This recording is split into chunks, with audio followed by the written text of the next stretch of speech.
ભરૂચના હાંસોડ તાલુકાના સાહોલથી ઇલાવ ગામને જોડતા માર્ગનું ₹2.48 કરોડના ખર્ચે નવીનીકરણ કરવામાં આવી રહ્યું છે। ભરૂચના હાંસોડ તાલુકાના સાહોલ ગામથી ઇલાવ ગામને જોડતો મહત્વનો માર્ગ અતિ બિસ્માર હાલતમાં થઈ જતા ગ્રામજનો ભારે હાલાકીનો સામનો કરી રહ્યા હતા। આ અંગે તેઓએ ધારાસભ્ય ઈશ્વરસિંહ પટેલને રજૂઆત કરતા તેઓ દ્વારા રાજ્ય સરકારમાં રજૂઆત કરવામાં આવી હતી। ત્યારે રાજ્ય સરકારના માર્ગ અને મકાન વિભાગ દ્વારા મુખ્યમંત્રી ગ્રામ સડક યોજના અંતર્ગત સાહોલથી ઇલાવને જોડતા માર્ગના નવીનીકરણ માટે ₹2.48 ફાળવવામાં આવ્યા હતા। ત્યારે હાલ આ માર્ગના નવીનીકરણની કામગીરી ચાલી રહી છે। 2.5 કિલોમીટર જેટલા ડામર રોડનું નિર્માણ કરવામાં આવી રહ્યું છે।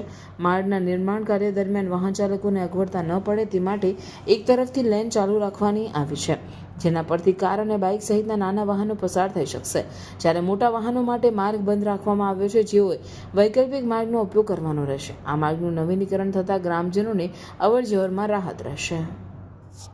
આ સાહોલ ઇલાવના મહત્વના માર્ગનું 2.48 કરોડના ખર્ચે નવીનીકરણ થઈ રહ્યું છે। આથી ગામજનોને જે પડતી મુશ્કેલી તે દૂર થશે અને ગામજનો વતી શ્રી ઈશ્વરસિંહ પટેલ અને મુખ્યમંત્રી શ્રી ભૂપેન્દ્રભાઈનો હું ખૂબ ખૂબ આભાર માનું છું। Welcome to Nidhi Vidya Bhavan, the best English medium school of Bharuch, a school known for imparting quality of education. The journey starts in year 1991 and continuing to march with resounding success and excellent result of SSC and HSC.